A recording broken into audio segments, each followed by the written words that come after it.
Bonjour, bienvenue sur jean-pierre-villade.com. J'ai le plaisir de vous présenter une nouvelle formation sur les logiciels Sage version 30 et notamment donc sur le module immobilisation.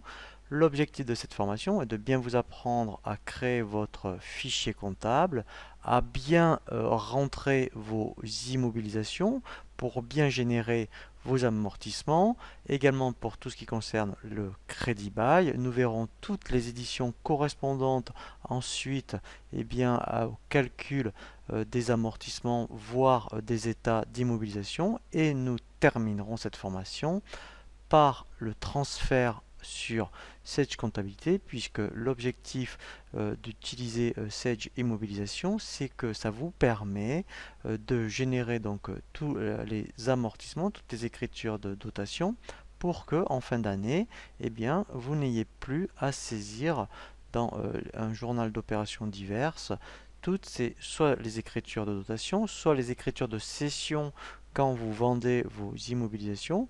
Et en plus, ça vous permettra tout au long, je dirais, de la vie, de suivre toutes les immobilisations que vous avez ensuite dans votre bilan. Le tutoriel que je vous propose sur cette nouvelle formation vidéo est donc la création du fichier comptable pour que effectivement vous puissiez bien créer votre dossier. Donc nous allons nous laisser guider par un assistant de création.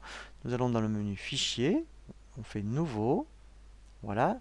Donc là, effectivement, nous avons déjà créé un fichier comptable sur Sage 30 Compta. Donc on n'a pas besoin de recréer sur Sage Immo. Donc là, on va faire ouvrir un fichier comptable. Donc là, je fais suivant. Ici, je vais donc aller chercher avec le bouton parcourir mon fichier comptable. Voilà, donc là, je vais prendre, mettons, Compta 30. Voilà, je fais ouvrir. Je continue, je fais suivant.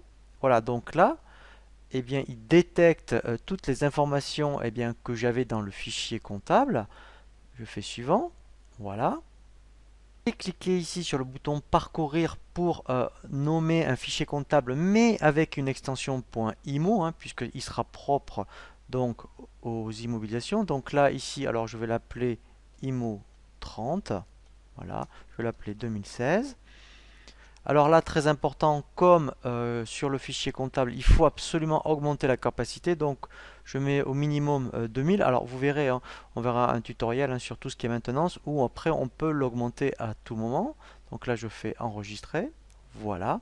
Et donc là, j'ai plus qu'à faire fin. Alors, juste une petite remarque. Donc, c'est normalement les IMO. On va créer les IMO après avoir créé, je dirais, le dossier sur Sage Compta. Donc, on commence d'abord sur le dossier Sage Compta et après, on crée le fichier IMO, puisque vous avez vu comme ça, ça nous a permis d'aller récupérer le fichier comptable par rapport à Sage Compta. Donc là, je fais fin. Voilà.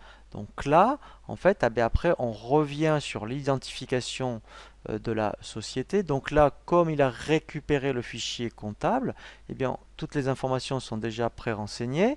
Donc là, au niveau contact, on pourra rajouter les contacts par rapport au responsable de la société.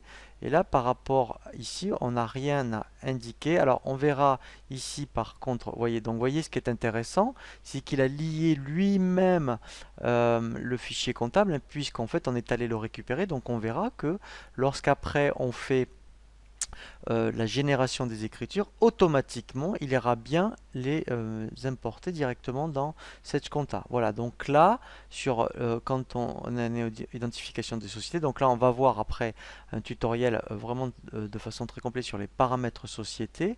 Mais là, en fait, l'avantage de créer les IMO à partir du fichier comptable, ça permet de récupérer déjà toutes les informations.